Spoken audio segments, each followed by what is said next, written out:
മുതിർന്ന കോൺഗ്രസ് നേതാവ് പി തങ്കച്ചൻ അന്തരിച്ചു. അല്പസമയം മുൻപ് ആലുവയിൽ രാജഗിരി ആശുപത്രിയിൽ വെച്ചായിരുന്നു അന്ത്യം. അദ്ദേഹം ചികിത്സയിലായിരുന്നു.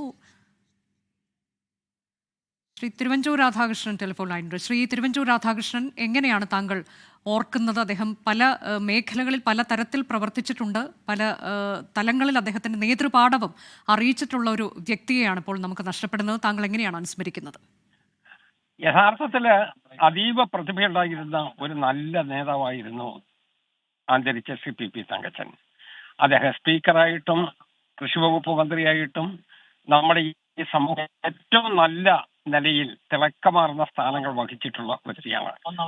സഹപ്രവർത്തകരുടെ ഏറ്റവും സ്നേഹത്തോടു കൂടി പെരുമാറുകയും അവരുമായി എപ്പോഴും നല്ല ബന്ധങ്ങൾ നിലനിർത്തുകയും ചെയ്തിരുന്ന ഒരു വ്യക്തിയായിരുന്നു.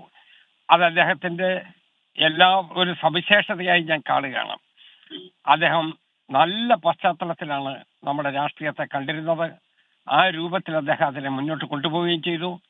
അദ്ദേഹം കേരളത്തിൽ ഉണ്ടാക്കിയ ഭരണപരമായ മാറ്റം ഇന്നും വളരെ ആർജവത്തോടുകൂടി സമൂഹം ഓർക്കുന്നുണ്ട്. ഞാൻ നമ്മുടെ പ്രിയപ്പെട്ട ശ്രീ പി തങ്കച്ചന്റെ ദേഹവിയോഗത്തിൽ എല്ലാ വിധത്തിലുമുള്ള അനുശോചനം അറിയിക്കുകയാണ്.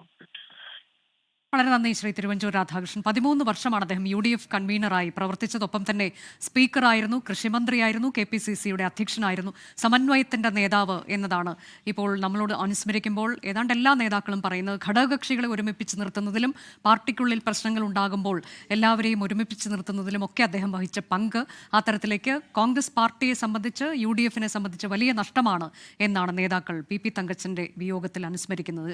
ലോകത്തെവിടെയായാലും ഏത് സമയത്തും 24 വാർത്തകളും ഓഗ്മെന്റഡ് റിയാലിറ്റി പാക്കേജുകളും എക്സ്പ്ലെയിനറുകളും വിശദമായി കാണാൻ ഞങ്ങളുടെ YouTube ചാനൽ നിങ്ങൾക്ക് സബ്സ്ക്രൈബ് ചെയ്യാം.